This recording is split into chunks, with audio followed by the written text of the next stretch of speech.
माँ बाप की जायदाद के लिए मैंने अक्सर बच्चों को लड़ते देखा है, पर माँ बाप की सेवा करने के लिए बच्चों को लड़ते नहीं देखा। बल्कि जिन बच्चों को माँ बाप ने कभी बोलना सिखाया था, वही बच्चे आज अपने माँ बाप को चुप रहना सिखा रहे हैं या फिर वृद्धाश्रम में भर्ती करवा रहे हैं। लेकिन मेरा कहना है कि चाहे लाख करो तुम पूजा और तीर्थ करो हजार, मगर मां बाप को ठुकराया तो सब कुछ है बेकार, सब कुछ है बेकार। बहरहाल हर मां बाप की ओर से बच्चों को संदेश देती और मेरे चंद एहसासों में सिमटी और जज्बातों में लिपटी हुई है मेरी ये कविता, जिसे नाम दिया है मैंने पैगाम। जिस दिन तुम्हें लगे कि तुम्हारे मां बाप बूढ़े हो गए हैं, तो समझदारी का परिचय देते हुए उन्हें समझने की कोशिश करना।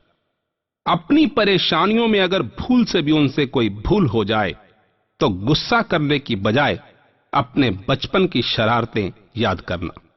उम्र के उस दौर में अगर वो तुम्हारी रफ्तार से चल ना पाए, तो उनका सहारा बन अपना लड़खड़ाता हुआ पहला कदम याद करना। उनकी कोई इच्छा, कोई चाहत अगर बेवजह सी लगती हो, तो पेट काट कर पूरी की गई तुम्हारी ख्वाहिशों को याद करना। उनके ही बनाए हुए घर में अगर आज उन्हें कोई बिस्तर नसीब नहीं होता, तो अपनी मां की नरम गोद और बाप की बाहों के झूले को याद करना।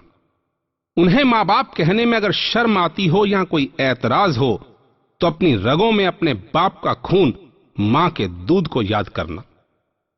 और जमीन जायदाद को लेकर अगर उनकी आंखें मूंदने का इंतजार कर रहे हो, तो कफन में जेब ना लगी हैं ना लगेंगी, मेरे इस पैगाम को याद करना, मेरे इस पैगाम को याद करना, मेरे इस पैगाम को याद करना। बस इतनी सी थी मेरी ये पेशकश, मेरी भावनाओं के बवंडर में लिपटी और जज्बातों के तूफान में सिमटी हुई। मुझे उम्मीद है आपको पसंद आई होगी। मां बाप की जायदाद के लिए मैंने अक्सर बच्चों को लड़ते देखा है, पर मां बाप की सेवा करने के लिए बच्चों को लड़ते नहीं देखा।